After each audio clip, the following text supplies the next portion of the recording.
setelah kita konsultasi menggabungkan bisnis dan sosial menjadi suatu sociopreneur itu malah menjadi solusi dari kedua itu gitu. Petaninya bisa terbantu untuk dijual, anak-anak mudanya bisa totalitas di situ karena menjadi bisnisnya gitu kan ya. Entrepreneur baru gitu. Inovasi pangan di Indonesia sebetulnya sudah dilakukan sejak ratusan tahun yang lalu. Di Keraton Jogja sendiri tercatat ada ratusan, bahkan mungkin mendekati angka 1000 menu-menu baru dibuat oleh para kreator inovator pangan dari zaman-zaman sebelumnya.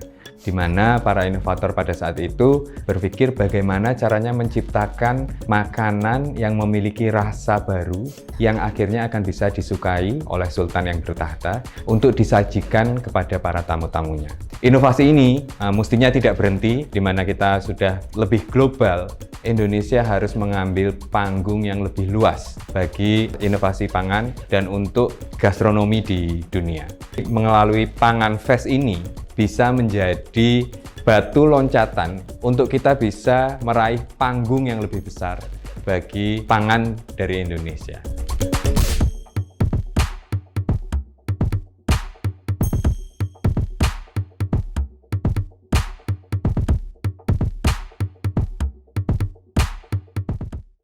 Hai, selamat datang kembali di Foodcast, Forbil Food Podcast bersama saya Imelda Rahma, Building for the Future Now.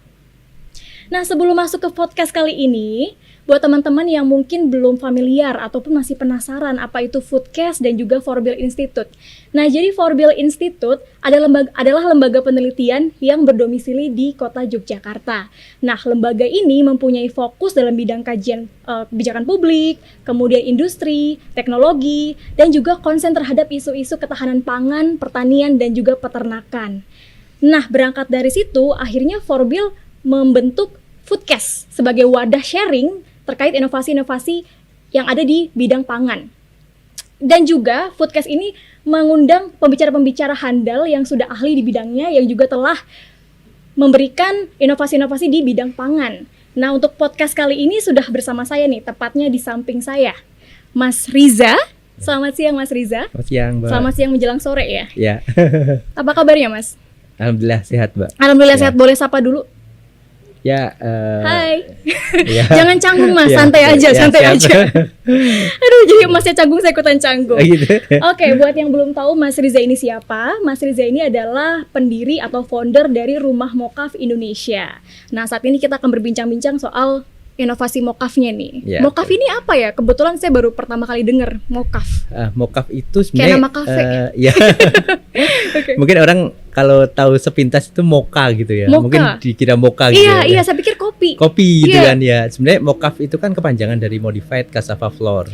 Sorry, Modified Cassava Flour. Ya, jadi intinya tepung singkong termodifikasi gitu. Jadi tepung singkong yang difermentasi, dimodifikasi sehingga memiliki karakteristik yang bisa dikatakan hampir sama dengan tepung terigu. Cuma perbedaannya gluten free dan rendah indeks glikemik dan kaya serat seperti itu. Jadi berarti punya kelebihan dibandingkan tepung terigu biasanya. Ya, seperti itu karena singkong itu kan melimpah ruah ya di Indonesia ya, seperti itu. Jadi kenapa tepung mokaf ya dan kenapa karakteristiknya hampir sama dengan terigu gitu. Karena data yang kami peroleh itu ternyata saat ini Indonesia merupakan negara pengimpor terigu terbesar sedunia gitu. Oke, kalau saya nggak salah informasi nih, Jokowi juga memang sedang mengencarkan kan untuk penanaman singkong. Iya, betul sekali. Ya. Betul sekali. Karena itu Mbak, saat ini Indonesia itu merupakan negara pengimpor terigu terbesar sedunia. Kita bisa lihat ya dari Sabang sampai Merauke tidak ada hamparan gandum gitu ya sehingga 100% harus impor gitu. Tapi memang suhunya tidak mendukung juga kalau misalkan ya betul. Pernah diuji coba memang tetapi nggak maksimal untuk penanaman gandum itu gitu.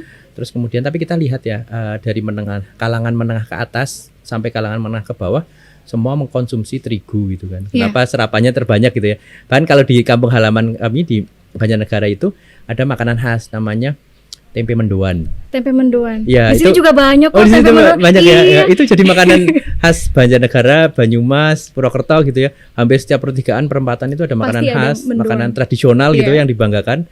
Makanan lokal gitu, tapi ironisnya tepungnya impor. Itu kan sangat miris sekali ya gitu ya. Seperti itu. Nah, setelah itu kenapa singkong ya? Iya. Karena waktu itu tahun 2014 kita bertemu petani singkong yang menangis karena harganya 200 perak per kilo. Oh ya? Ya, terus kemudian kita cari data di Kementerian Pertanian, ternyata Indonesia merupakan negara penghasil singkong terbesar kedua setelah Brazil. Tapi ironisnya Kita masih impor. masih impor Dan bahkan kalaupun ada harganya murah. dan hampir seluruh petani singkong di Indonesia itu ketika dipresentase berada di bawah kesejahteraan normal.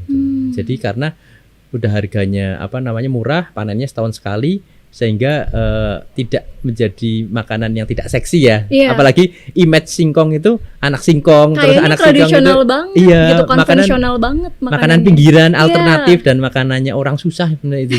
Jadi gaplek singkong gitu Iya. kan. Nah, padahal ketika diolah dengan baik menggunakan teknologi yang baik akan menjadi suatu tepung mokaf yang premium yang mendekati karakteristiknya mendekati terigu, tetapi bedanya lebih sehat karena gluten free, rendah Malah indeks lebih baik, glikemik, gitu lebih baik ya. kualitasnya. Apalagi untuk penderita autis, diabetes, kanker gitu kan. Oke.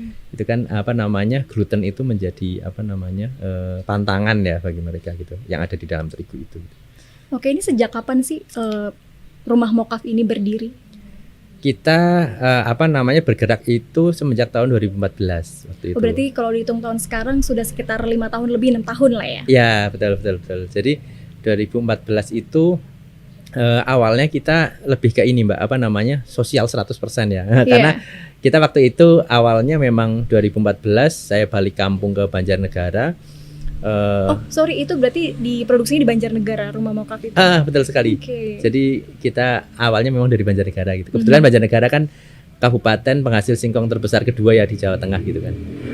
Singkong melimpah ruah. Nah, tahun 2014 waktu itu ketika kita balik ke Banjarnegara, saya dikasih PR sama teman-teman, ada tanah longsor waktu itu. Bencana nasional kan. Pernah dengar namanya Kampung Desa Jemblung ya. Itu satu desa yang hilang terkena tanah longsor, menjadi bencana nasional karena sedesa itu hilang lah. Desa yang tadinya padat gitu, hilang semua, kena tanah longsor, dan beberapa warganya yang masih selamat kita dampingi waktu itu. Nah, salah satu pendampingannya waktu itu memang mokaf gitu kan ya, seperti itu, yang masih selamat gitu. Terus ternyata di sekitar desa itu banyak rekahan-rekahan yang menyebabkan warganya ikut mengungsi gitu ya. Nah, kita kan suplai bantuan waktu itu ya Mbak ke sana. Nah, disitulah saya akhirnya lihat ternyata banyak anak-anak yang putus sekolah di Banjarnegara karena 2014 itu Banjarnegara ternyata indeks pembangunan manusianya termasuk yang terendah di Jawa Tengah gitu ya. Karena banyak anak-anak putus sekolah, salah satu parameternya gitu. Nah, akhirnya kami dan teman-teman membentuk komunitas namanya Sekolah Inspirasi Pedalaman. Sekolah Inspirasi Pedalaman. Itu tiap Sabtu Minggu kita ke desa-desa. Ke desa-desa buat menginspirasi anak-anak yang putus sekolah. Harapannya biar ada anak-anak muda Banjarnegara yang sudah sarjana gitu, bisa kita gerakan untuk menginspirasi anak-anak yang putus sekolah yang nggak mau melanjutkan ke jenjang yang lebih tinggi. Nah, suatu saat ketika kita menginspirasi di salah satu desa penghasil singkong, anak-anak yang kita inspirasi itu tiba-tiba orang tuanya, bapaknya itu mendekat ke kita gitu, sambil menangis gitu. Dia mengadu bahwa harga singkong 200 perak per kilo gitu. Dan ternyata itu hampir serempak Itu di tahun berapa? 2014. 2014. Dan itu hampir serempak di seluruh Banjarnegara. Singkong dibiarkan membusuk di lahan, karena kalau dipanen itu malah istilah Banjarnya tombok ya, rugi istilahnya gitu ya. Mungkin rugi. Karena overproduksi juga ya kan, banyak di sana, jadi sementara penjualannya tuh antara permintaan dan juga penjualannya mungkin nggak seimbang. Iya, dan banyak. Jadi satu petani itu bisa melewati 3 tengkulak, 2 tengkulak gitu. Rantai distribusinya panjang gitu loh. Terus singkongnya juga masih asal tancap aja kan. Maksudnya nggak melalui manajemen dan analisa usaha tani, terus kemudian tidak organik gitu kan. Masih jadi asal nanam tancap aja lah gitu. Nggak tahu sebenarnya HPP-nya berapa dan lain sebagainya gitu. Nah, terus harganya masih dipermainkan oleh tengkulak dan lain sebagainya gitu, sehingga 200 perak per kilo kalau dipanen malah rugi, sehingga dibiarkan membusuk di lahan-lahan gitu. Dan itu ternyata nggak hanya di Banjarnegara dan hampir serempak di beberapa kabupaten maupun daerah seperti itu. Dan nah, dari situlah akhirnya saya dan teman-teman tergerak hatinya biar wah, ini ada sesuatu hal yang harus diselesaikan karena gitu. ada masalah sosial. Karena ada masalah sosial gitu. Disitulah akhirnya saya tergerak dan teman-teman untuk menyelesaikan masalah sosial berupa singkong itu. Saya karena basic saya itu adalah teknik elektro ya Pak. Ya, jadi tidak ada kaitannya sama pertanian. Jauh tuh teknik elektro pertanian. Iya. Biasanya ngurusin listrik. Iya, betul, tiba-tiba betul. ngurusin pertanian sekarang. Kan gelar saya ST ya Mbak. Oke. Jadi Sarjana saya teknik singkong. Iya. Tapi ini teman-teman alumni sekarang nyebutnya ST itu jadi sarjana telo. Sarjana telo. Bisa. Karena sekarang menggeluti singkong gitu. Nah, dari situ akhirnya karena basic saya teknik elektro, akhirnya saya coba konsultasi dengan beberapa pakar akademisi maupun praktisi singkong, terus kemudian pegiat singkong, masyarakat singkong Indonesia dan lain sebagainya. Terus akhirnya semua menyarankan untuk mengolah singkong menjadi tepung mokaf karena mereka menyarankan bahwa ini pangan masa depan seperti itu. Tadinya saya belum ngeh kan, akhirnya saya udahlah yang penting saya menggeluti itu, saya coba ngolah dari nol. Dari singkongnya menjadi sampai jadi mokaf yang akhirnya setelah menjadi benar-benar mokaf premium baru saya ajarkan ke petani-petani gitu. Dan saya sebelum bergerak itu saya mengumpulkan data tadi gitu, di mana ternyata Indonesia pengimpor penghasil singkong kedua setelah Brazil. Terus singkong melimpah ruah. Kita bisa lihat ya dari Sabang sampai Merauke pasti ada singkong ya gitu kan. Terus tapi kita cari persamaannya apa sih singkong ketika diubah jadi mokaf? Oh ternyata tepung terigu gitu. Yang saat ini Indonesia pengimpor terigu terbesar sedunia gitu ya. Wow. Bayangkan. Jadi kita punya pilihan lain ya untuk tepung terigu bisa dari singkong atau telo itu. Iya, maksudnya berapa devisa negara yang terserap di situ gitu untuk mengimpor potensial terigu sekali. ya. Sehingga ketika pemerintah berani untuk mengambil kebijakan menutup keran impor terigu gitu, berapa juta petani singkong yang akan terangkat kesejahteraannya, berapa juta petani singkong yang akan terangkat martabatnya gitu kan, seperti itu. Jadi terigu itu bisanya lebih murah dari singkong karena sudah impor disubsidi lagi sama pemerintah gitu loh. Nah tepung mokaf itu lebih mahal sedikit dari terigu gitu, tapi tepung mokaf kan nggak disubsidi gitu. Jadi kalau misalnya untuk head to head ya nggak adil dong gitu. Nah benar. Makanya yang sedang kita perjuangkan bagaimana pemerintah ini bisa menghentikan impor terigu ataupun menghentikan subsidi terigu agar adil gitu ya, seperti itu.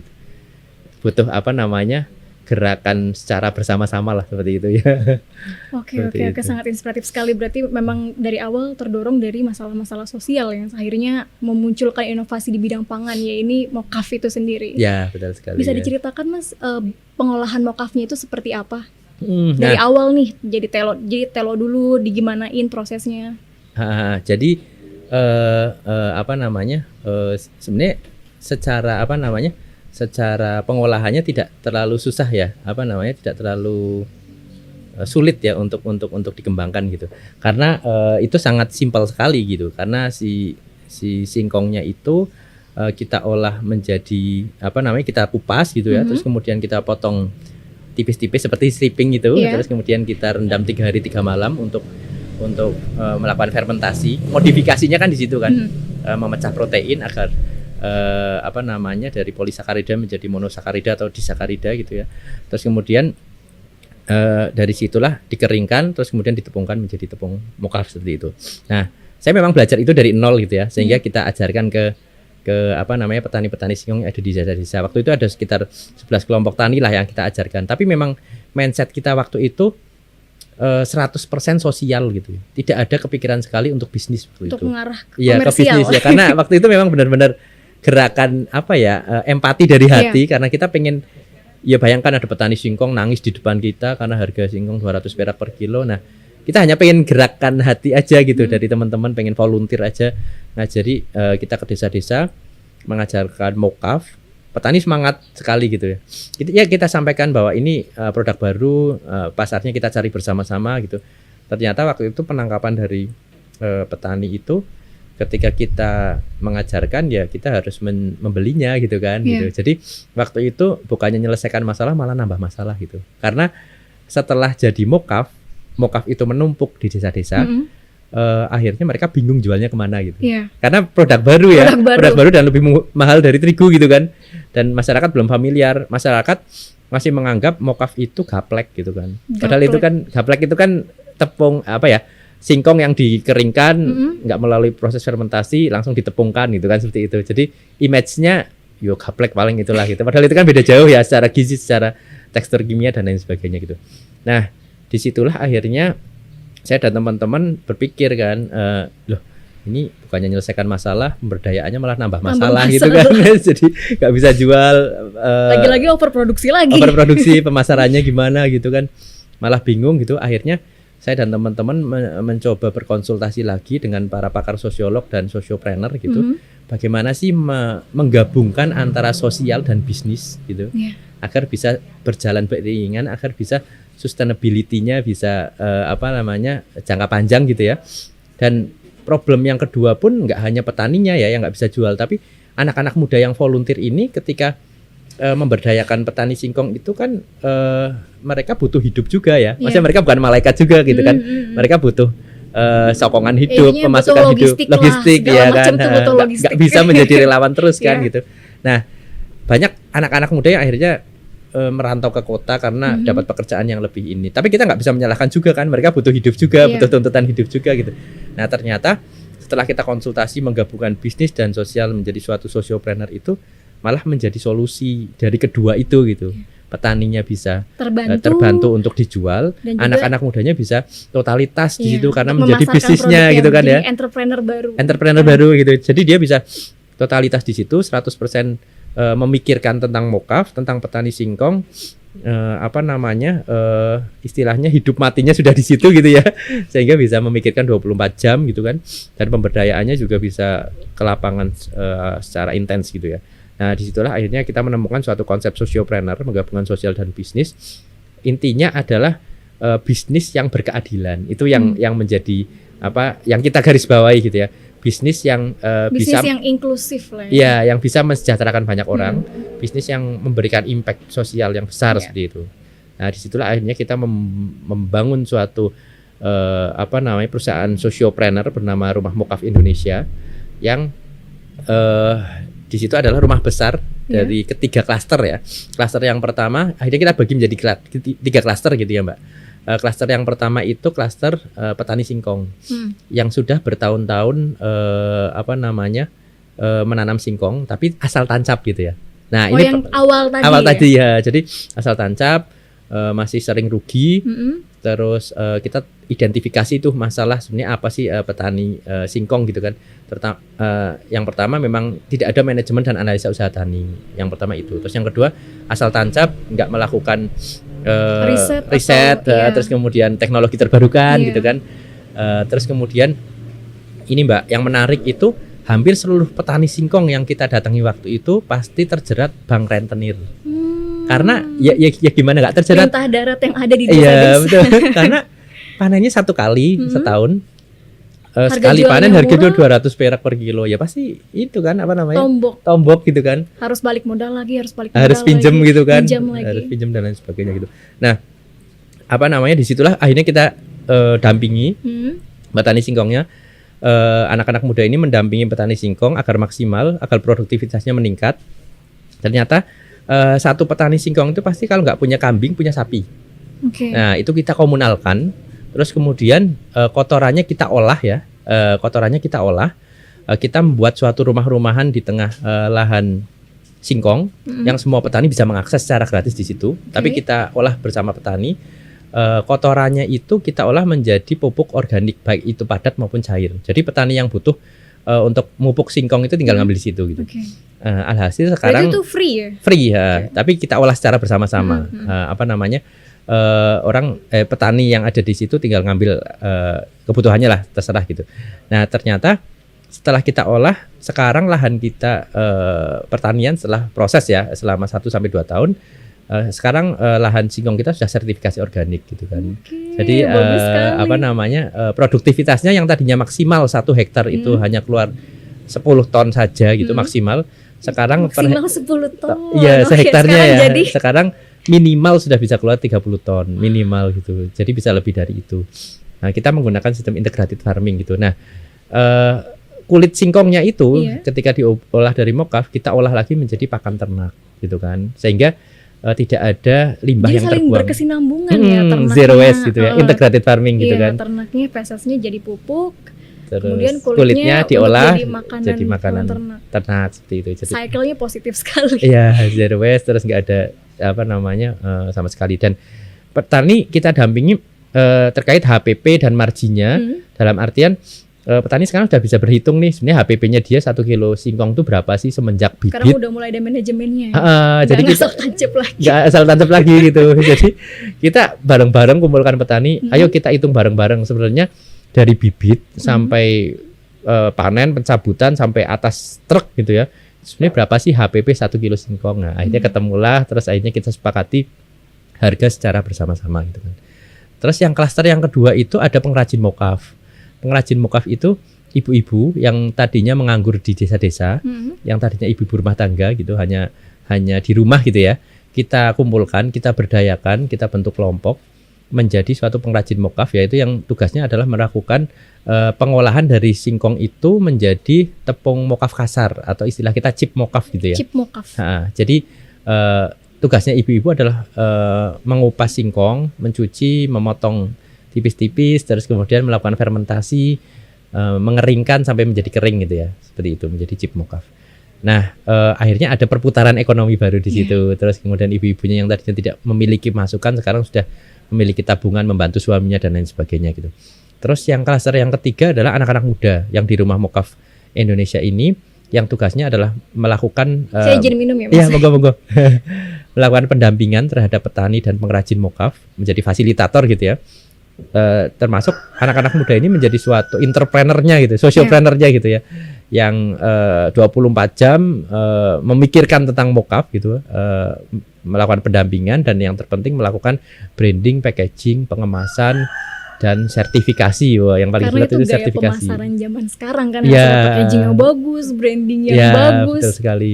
Dan riset pasar juga, Ya. bagaimana ini bisa B2B, B2C gitu. Terus kemudian melakukan riset-riset produk premium, mokaf yang premium dan lain sebagainya. Bahkan melakukan kolaborasi dengan pemerintah untuk kebijakannya, terus kemudian kolaborasi dengan akademisi, dosen dan universitas untuk teknologi terbarukan yang bisa dikolaborasikan dengan petani dan pengrajin gitu. Nah, ini tugas anak-anak muda. Dan ketiga klaster ini, klaster petani, klaster pengrajin, dan klaster anak-anak muda ini selalu duduk bersama. Karena rumah besarnya adalah Rumah Mokaf Indonesia, kita selalu duduk bersama untuk menentukan HPP dan margin secara bersama-sama. Jadi sangat demokratis ya dalam proses penentuan harga. Betul. Jadi istilah kita itu demokratisasi ekonomi. Demokratisasi ekonomi. Jadi kita selalu menentukan HPP dan marginnya itu selalu bersama-sama secara terbuka. Tidak ada yang sangat dirugikan dan tidak ada yang sangat diuntungkan. Karena kan tadi tagline-nya berkeadilan. Berkeadilan, ya betul. Jadi istilahnya kita itu 2 minggu sekali, paling lama 1 bulan sekali, selalu duduk bersama untuk membahas problem yang ada di lapangan. Terus kemudian HPP-nya berapa. Petani itu tahu harga mokaf yang kita jual di retail besar yang akan kita ekspor dan lain sebagainya, itu mereka bisa tahu secara detail. Kalau istilah di luar negeri itu fair trade gitu ya, mesti gitu, seperti itu. Tapi kita gunakan istilah itu demokratisasi ekonomi yang berkeadilan milik rakyat ini, seperti itu. Jadi petani merasa memiliki rumah mokaf, harga jual singkong yang ketika panen raya itu selalu di bawah 500 perak per kilo, kita bisa stabil di angka 1.500, bahkan bisa lebih gitu ya. Karena dari hulu ke hilir kita hajar semuanya gitu kan. Jadi ketika jadi mokaf, kita hajar lagi menjadi mie mokaf, pie mokaf, cookies mokaf menjadi gitu. Produk yang lain Yang lagi, ready to eat gitu ya, iya. turunannya gitu. Sehingga ada ekosistem dari sociopreneur itu gitu, yang akhirnya bisa petani bisa berdaulat menentukan harganya sendiri gitu. Dan jadi mandiri ya, betul. Sudah bisa manajemen dan usaha taninya sudah bisa menghitung sendiri, HPP-nya sudah tahu, terus marginnya sudah tahu. Jadi istilah kita ada keterbukaan di situ, nggak ada yang sangat dirugikan dan nggak ada yang sangat diuntungkan banget gitu. Jadi sama-sama saling legowo dan istilahnya itulah yang akan membuat suatu ekosistem yang saling percaya, saling trust gitu. Bahkan ketika kita pernah petaninya didatangi oleh Tengkulak gitu ya, suatu perusahaan tepung gitu ya, tapioka gitu ya. Terus intinya ingin menghancurkan harga gitu ya. Dia membeli dengan harga yang sangat tinggi, yang tidak normal. Tetapi karena ekosistemnya ini kita sudah kuat, jadi petaninya tetap loyal ke kita dan lain sebagainya. Jadi memang ekosistem ini yang kita bentuk, demokratisasi ini yang kita demokratisasi ekonomi gitu ya istilahnya, seperti itu yang kita coba tekankan ke petani dan pengrajin mokaf dan anak-anak muda ini, karena kolaborasi ini sangat dibutuhkan. Petani itu pernah kita dampingi dan pengrajin ya, kita dampingi untuk misalnya melakukan sertifikasi BP POM ataupun yang kita baru dapat sertifikasi HACCP itu sertifikasi BPOM-nya internasional yang sudah kita dapatkan di tepung mokaf itu gitu. Jadi mokaf kita sekarang sudah layak sudah nih diakui di internasional gitu, sudah bisa diterima gitu. Itu tidak bisa ketika pengrajin dan petani melakukan sertifikasi itu gitu, karena membutuhkan effort yang besar, administrasinya ribet dan lain sebagainya gitu. Ini kan butuh anak-anak muda kan. Nah inilah yang kolaborasi dan sociopreneur yang coba kita terapkan di konsep ini gitu. Tapi pada prinsipnya adalah berkeadilannya itu yang menjadi garis bawah kami gitu. Poin penting di situ. Fundamental dalam mokaf ini mokaf sendiri. Itu, makanya gitu. dia tetap sustain, tetap berjalan gitu kan. Ya, menyejahterakan semua pihak.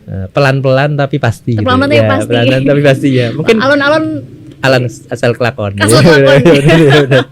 Ya betul. Tapi ini yang menjadi istilahnya nafas panjangnya Rumah Mokaf sampai sekarang mungkin itu juga ya, karena kita nggak hanya profit oriented gitu kan, istilah kita bisnis, bisnis ya pasti profit ya gitu, tapi sociopreneur yang kami geluti ini ada batasan-batasan yang istilahnya etika dalam sociopreneur yang tidak bisa kita langgar gitu. Istilahnya kita berbisnis dapat profit tetapi nggak boleh mengeksploitasi petani gitu kan. Kita berbisnis dapat profit tapi nggak boleh mengeksploitasi alam. Jadi sehingga saling respect satu sama lain gitu. Jadi bisnis profit dapat pesanan banyak, semua hutan ditebangi untuk ditanam singkong, itu kan merusak, mengeksploitasi alam gitu kan. Nah keseimbangan itu terus kita jaga gitu kan. Kita bisa berbisnis membuat suatu korporasi petani mokaf gitu ya, tetapi kita nggak boleh mencemari lingkungan sehingga lingkungan menjadi tercemar dan lain sebagainya. Nah ada etika-etika yang menjadi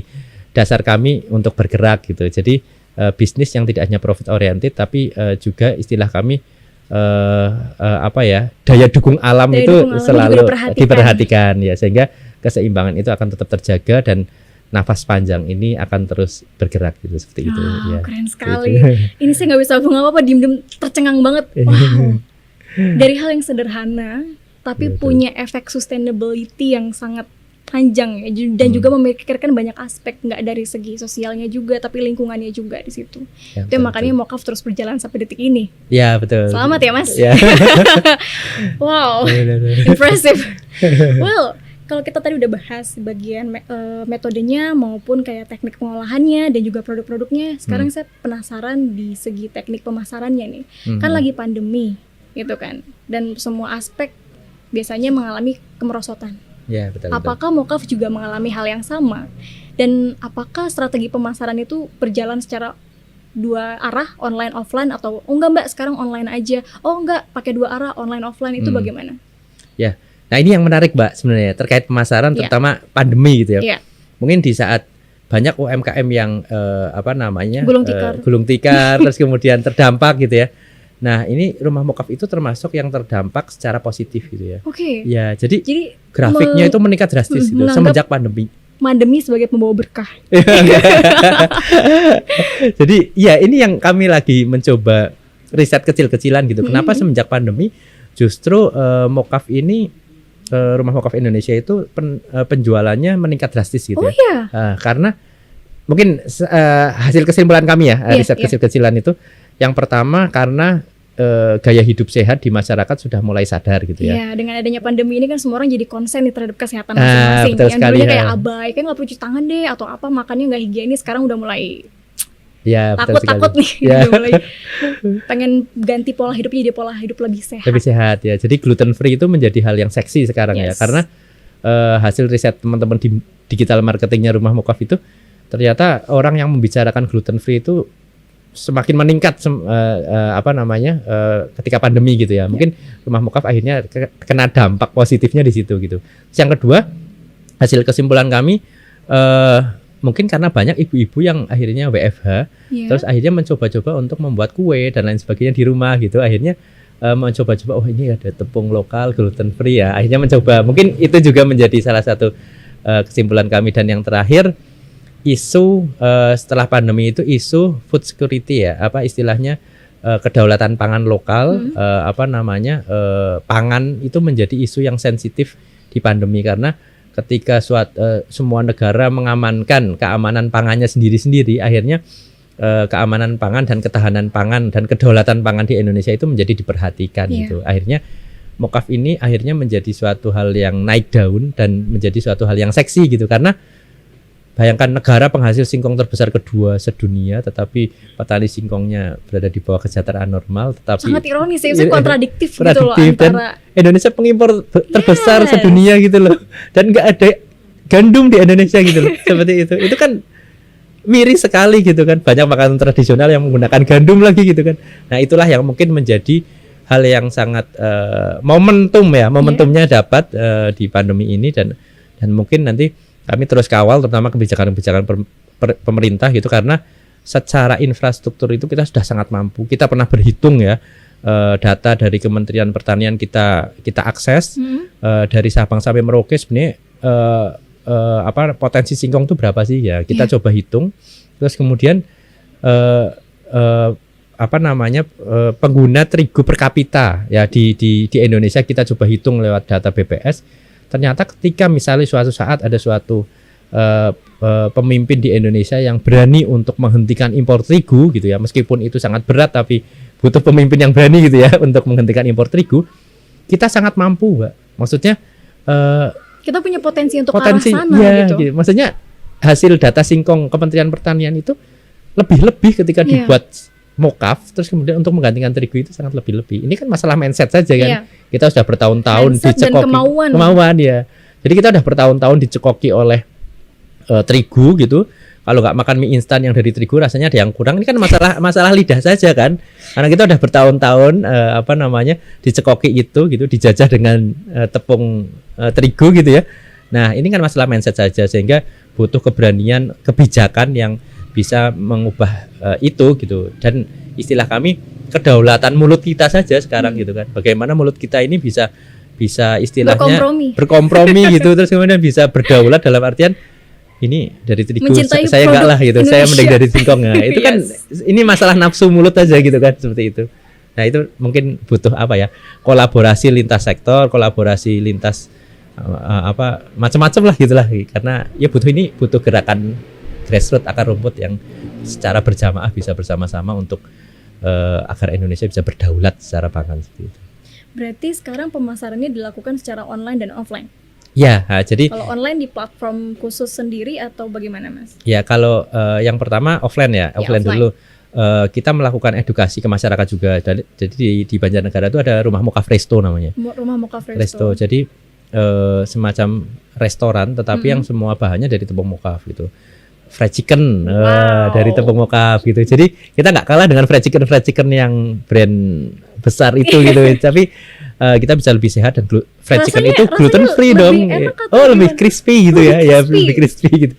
Terus ada bakmi Jawa dan lain sebagainya dari tepung mokaf, ada mendoan, bakwan dan lain sebagainya dari tepung mokaf, dan roti-roti dan lain sebagainya. Itu untuk salah satu offline untuk edukasi ke masyarakat gitu ya.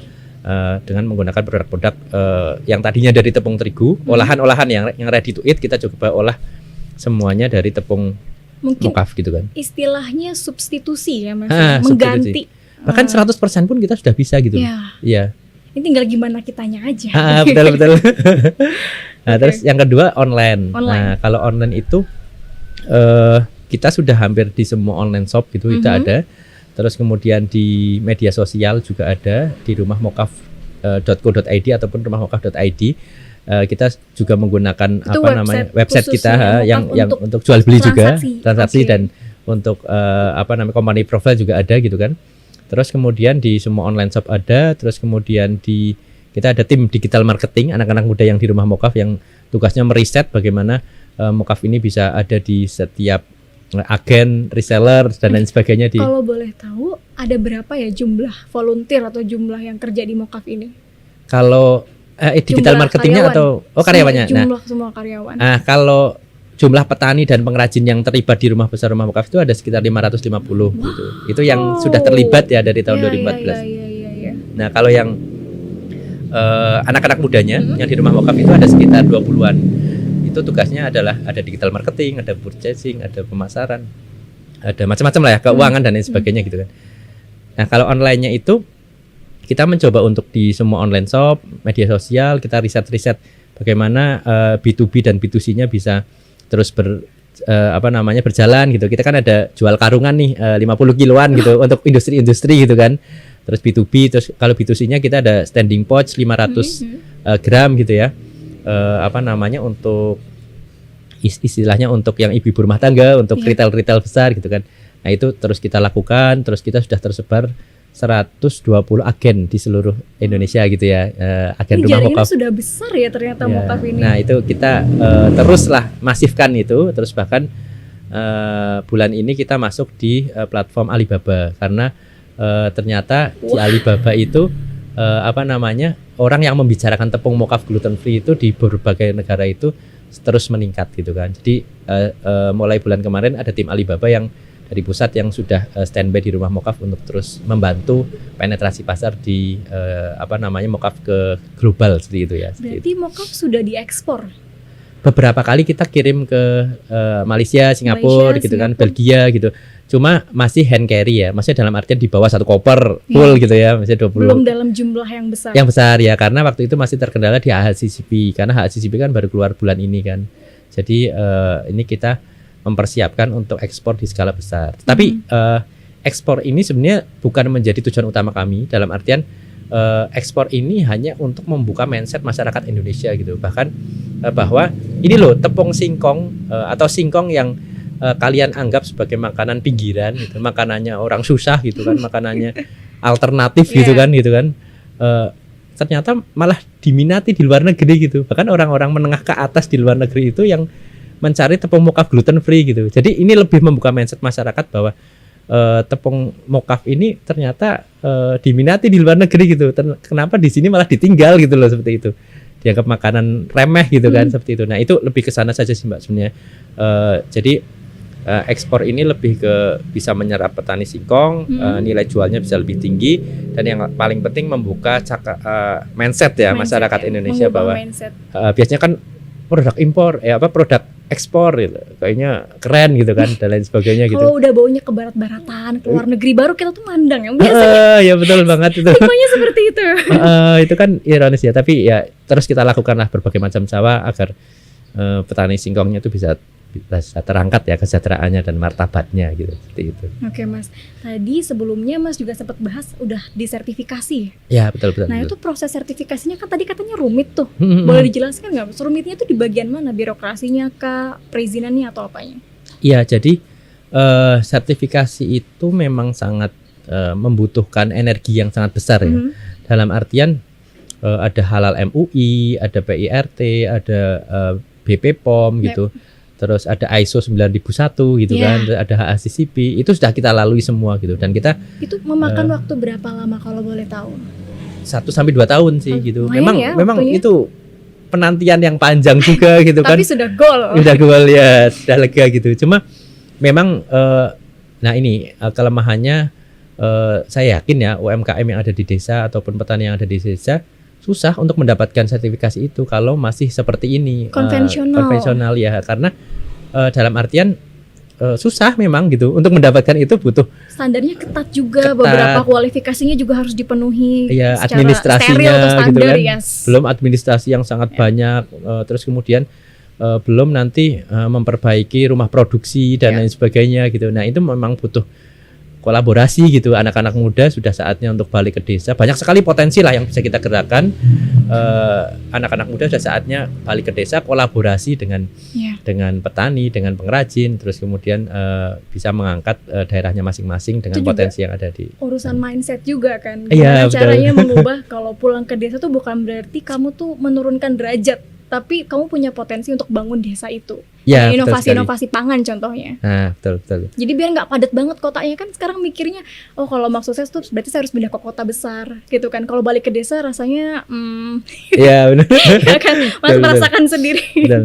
Nah, ini sebenarnya ini Mbak, ini sebenarnya menjadi tamparan juga keras terhadap teman-teman yang masih mau ke kota gitu ya, karena Iya. semenjak pandemi itu yang terkena dampak paling besar Justru kan di kota kan. besar banyak Di desa itu pengangguran. santai saja gitu kan. Iya. Maksudnya dalam artian tetap bisa hidup. Lebih berjaya Lebih karena berjaya mereka itu. secara pangan tuh kayaknya mandiri Mandiri banget gitu banget, ya, dibandingkan benar. orang kota.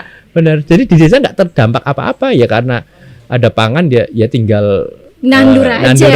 tinggal panen aja Tinggal gitu. goreng aja, tinggal Goreng aja. ngolah aja. Iya, betul. Jadi justru ini sebenarnya pandemi ini istilahnya membuka mata kita bahwa ternyata desa ini bisa menjadi suatu hal yang menarik gitu ya, ketika kita olah secara serius gitu kan, seperti itu. Oke Gitu. Mas, ini sekarang saya mau bahas dari segi pendanaannya. Nah itu awalnya kan tergerak dari hati tuh. Berarti memang dari awal belum ada maksud untuk mengarah ke komersial kan atau ke Ya, betul bisnis. sekali ya. Pendanaannya itu dari swadaya masyarakat atau dari bantuan pemerintah atau bagaimana? Nah, ini sebenarnya peran dari anak-anak mudanya juga ya. Yang Oke. pertama memang kita istilahnya bantingan gitu ya. Oke. Ya, untuk awal gitu ya. Kita coba urunan, bantingan, terus kemudian yang kedua kita coba kolaborasi. Ya, kolaborasi dengan pemerintah setempat. Misalnya ada dana-dana yang bisa untuk mensupport kita. Terus yang kedua CSR. Bagaimana kita bisa mengkolaborasikan itu agar bisa mensupport, kita bawa nih ke desa, ke petani biar bisa mensupport ada akselerasi di situ gitu. Terus yang ketiga kita bisa mengikuti kompetisi ataupun Nyari funding kan biasanya banyak ya, betul. Bagaimana? Terutama dari pendonor luar negeri tuh biasanya banyak dana-dana berlebih. Betul Pengalaman sekali. saya itu pernah nyari dana juga begitu caranya. Betul lah, itu kan peran anak-anak muda, nggak mungkin kan petani mengakses itu kan. Yes. Nah, bagaimana ini bisa diakses, dikolaborasikan, dibawa ke desa, membawa impact yang lebih luas itu seperti itu. Nah, setelah itu baru untuk saat ini Rumah Mokaf sudah bisa istilahnya cash flow-nya sudah rutin gitu kan. Iyalah sudah besar seperti itu. Kita proses terus lah, terus akhirnya kita sekarang sudah terus berkembang, terus muter, terus kita mencoba sekarang untuk membuat rumah mokaf di setiap provinsi gitu, agar memperbanyak cabang, memperkuat pusat, memperbanyak cabang. Iya. Maksudnya bagaimana kita bisa menemukan lokal hero yang seperti di Banjarnegara, biar bisa kita duplikasi di setiap provinsi. Karena apa yang bisa kita lakukan untuk istilahnya melawan impor terigu itu, bagaimana setiap provinsi bisa produksi mokaf, ada lokal hero yang menggerakkan, ya mengkonsumsinya sendiri gitu kan di provinsi itu gitu, sehingga memotong biaya distribusi agar bisa lebih murah. Sehingga karena saat ini kenapa mokaf lebih mahal kan karena biaya distribusinya juga masuk karena ya perhitungan bisnisnya. Yang kedua karena tepung terigu sudah impor kan disubsidi sama pemerintah gitu kan. Iya, Tepung mokaf kan enggak gitu. fair dong Nggak kalau fair, gitu. ya betul. Ya sehingga ya salah satu solusinya tepung mokaf harus menduplikasi dirinya di setiap provinsi agar bisa lebih kuat gitu kan, seperti itu sih. Oke. Ya. Oke, ini kita mengarah ke pertanyaan terakhir nih. Ya, siap. Nah, Mas punya pesan-pesan nggak buat anak muda yang mungkin termotivasi nih dari podcast kita, ingin mencoba inovasi mokaf atau mau jadi apa istilahnya? Mas buka ini nggak sih franchise gitu? Mungkin nanti ada yang pengen ikut join gitu, terus kemudian buka di daerahnya. Saya juga kayaknya tertarik nih. Siap. Kayak potensial banget. Soalnya by the way nih, kalau boleh cerita, saya juga punya bisnis baju kan. Nah, pas banget lagi launching itu lagi pandemi gitu. Jadi ya agak dipospon dulu. Karena gimana pun juga produk-produk tekstil itu kan menurun ya. Orang kan daya belinya semakin rendah. Mungkin beda dengan pangan yang Ya, memang betul. itu kebutuhan primer dan pastinya nggak bisa, kalau urusan perut itu udah nggak bisa ditunda lagi. Ya, betul. Makanya berjaya banget nih. Oke. Betul. Nah, gimana Mas, ada pesan-pesan buat anak-anak milenial? Oh ya, siap. Jadi kalau yang pertama gini, kata Bung Karno itu hidup matinya suatu negara itu ada di pangannya gitu kan ya. Karena ya kita bisa lihat ya, semaju-majunya suatu negara, teknologinya maju, terus kemudian ipteknya maju gitu. Tapi kalau nggak makan ya warganya mati juga gitu kan, seperti itu.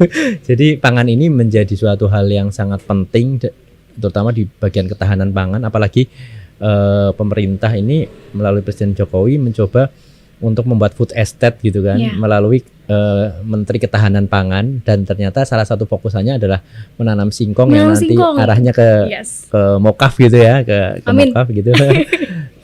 Kita udah beberapa kali komunikasi dengan Kementerian Pertahanan, memang singkong itu nanti beberapa akan diolah ke mokaf gitu kan, seperti itu sebagai ketahanan pangan. Nah, harapan kami memang anak-anak muda ini sudah saatnya untuk balik ke desa, menyelesaikan problem yang ada di desa gitu, menjadi suatu akselerator gitu ataupun penghubung gitu ya, Iya. berkolaborasi. Agent of change, Agent of biasanya. change, betul. Berkolaborasi dengan Yes. para petani, berkolaborasi dengan para pengrajin, berkolaborasi dengan warga yang ada di desa, bagaimana dengan ilmunya yang sudah diperoleh bisa istilahnya memberdayakan ataupun melakukan suatu sociopreneur ya di desa itu, mencari potensi yang ada, mengangkatnya menjadi suatu produk yang bernilai jual tinggi gitu ya. Karena ketika kita seriusin suatu hal yang secara istilahnya istiqomah gitu ya, Iya. ternyata bisa gitu. Ya, singkong aja yang tadinya dianggap sebelah mata ketika digarap secara serius Bisa jadi mokaf yang besar segede ini sekarang. iya, maksudnya bisnis modelnya Yes. terus dan lain sebagainya ternyata bisa gitu. Jadi ini merupakan titik balik mungkin Indonesia untuk bisa kembali ke pangan gitu ya, bisa berdaulat secara pangan. Terus kemudian saya mendorong anak-anak muda biar bisa balik ke desa, mengeksplor pangan dan potensi lokal yang ada menjadi suatu hal yang seksi, menjadi suatu hal yang bisa diminati di masyarakat secara luas. Terus kemudian saya juga mendorong masyarakat Indonesia maupun anak-anak muda agar kita bisa berdaulat Yes. secara pangan, dalam artian hal yang terkecil adalah bisa berdaulat, mulut kita berdaulat gitu, dalam artian kita bisa menjaga hawa nafsu kita untuk tidak makan makanan yang impor gitu ya, tapi kita bisa menjaga dalam artian menjaga mulut kita gitu ya, agar bisa mengkonsumsi pangan lokal yang benar-benar Lebih ditanam. nasionalis secara Iya, pangan. iya. bisa mengkonsumsi pangan lokal yang ditanam oleh petani lokal kita sendiri gitu kan, di tanah air kita sendiri gitu, sehingga ketika impor terigu ini bisa dihentikan ataupun subsidinya dihentikan, berapa banyak ya petani singkong yang akan terangkat kesejahteraannya, akan terangkat martabatnya gitu ya, seperti itu, dan berapa banyak anak muda yang nanti akan terjun ke dunia sosiopreneur, wirausaha muda yang bisa menggerakkan banyak petani singkong maupun petani yang ada di desa-desa gitu ya, seperti itu. Jadi harapan kami memang ketika Indonesia akan berdaulat secara pangan, maka dibutuhkan anak-anak muda yang balik ke desanya untuk mengembangkan pangan lokal dan berkolaborasi dengan petani. Dan yang terpenting adalah menggunakan sistem sosiopreneur yang berkeadilan, dalam artian demokratisasi ekonomi ada di situ, dan ada keseimbangan alam di situ, dan tidak ada yang sangat diuntungkan dan tidak ada yang sangat dirugikan. Semuanya Sama, ya. sama-sama bertumbuh. Ya, jadi sejahtera secara bersama-sama gitu, istilahnya seperti itu. Dan yang terakhir ada pesan quote ya dari guru saya yang selalu membakar semangat saya untuk terus bergerak itu, selama rakyat masih menderita tidak ada kata istirahat gitu. Ya, mungkin itu sih dari saya. Langsung free saya. Keren banget, makasih Mas Riza untuk semua informasinya terkait mokaf. Jujur saya semakin lama ya jadi host Foodcast ini, semakin banyak mendapatkan insight baru bahwasanya memang ketahanan pangan, pertanian, telo itu ternyata punya potensi besar ya. Betul sekali. Dan anak muda juga sangat berpengaruh gitu terhadap peningkatan ketahanan pangan Indonesia. Betul. Saya doakan semoga semakin sukses mokafnya, Amin. makin banyak cabangnya, Amin. Ya. makin banyak ekspornya, Amin. gak cuma satu koper lagi, Ya. makin didukung sama pemerintah, pokoknya makin sukses dalam segala hal. Siap. Oke, terima kasih ya Mas. Ya, sama-sama Mbak. Oke guys, selesai Foodcast kali ini. Terima kasih yang udah stay tune, yang udah nonton. Jangan lupa untuk tetap terus pantengin situs channel YouTube kami karena akan ada banyak banget podcast yang lain yang pastinya akan membahas inovasi ketahanan pangan yang lebih menarik. Oke, saya pamit undur diri. Jangan lupa untuk pantengin sosmednya dan follow juga ya. Linknya ada di bawah ini. Terima kasih. Imelda Rahma, Foodcast.